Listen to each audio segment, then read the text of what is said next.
we start to see what the problem is, and it's the difference between religion and relationship.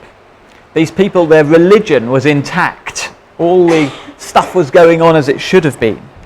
But the relationship between God and his people was strained, maybe not even existent in some cases, as we'll come on to. Now, people might look down at us and think everything's in order. They might look at Bow Baptist and say, well, look, we're meeting here, aren't we?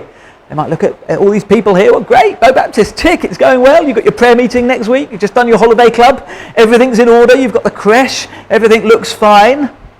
So is everything all right with the church? Well, you see, if you read elsewhere in the Bible, that things can look fine in a church and actually be wrong. You can read those letters to the churches in Revelation. You've got churches with lots of activity going on where people's hearts are cold. The relationship with God is strained. On a personal level, you can do all the outward things that people would make you think, wow, they're a good Christian person.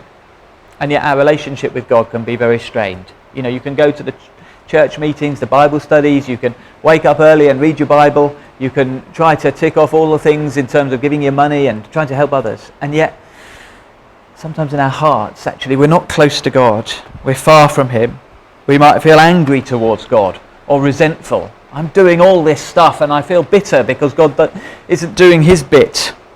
You can do all these things and maybe not even know God at all. You can come to church this morning. I don't presume that everyone here is in relationship with God just because you're in a church building. You can do all these things and maybe not even know God at all.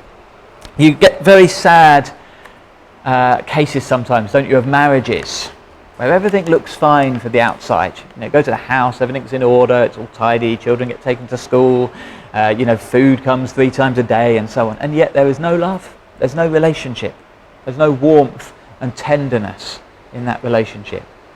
And perhaps if this psalm speaks to us, it speaks to us about whether that's the case between us and God. We might be ticking all the boxes as these people were. And yet actually our relationship with him is not warm, it's not loving, it's distant and remote.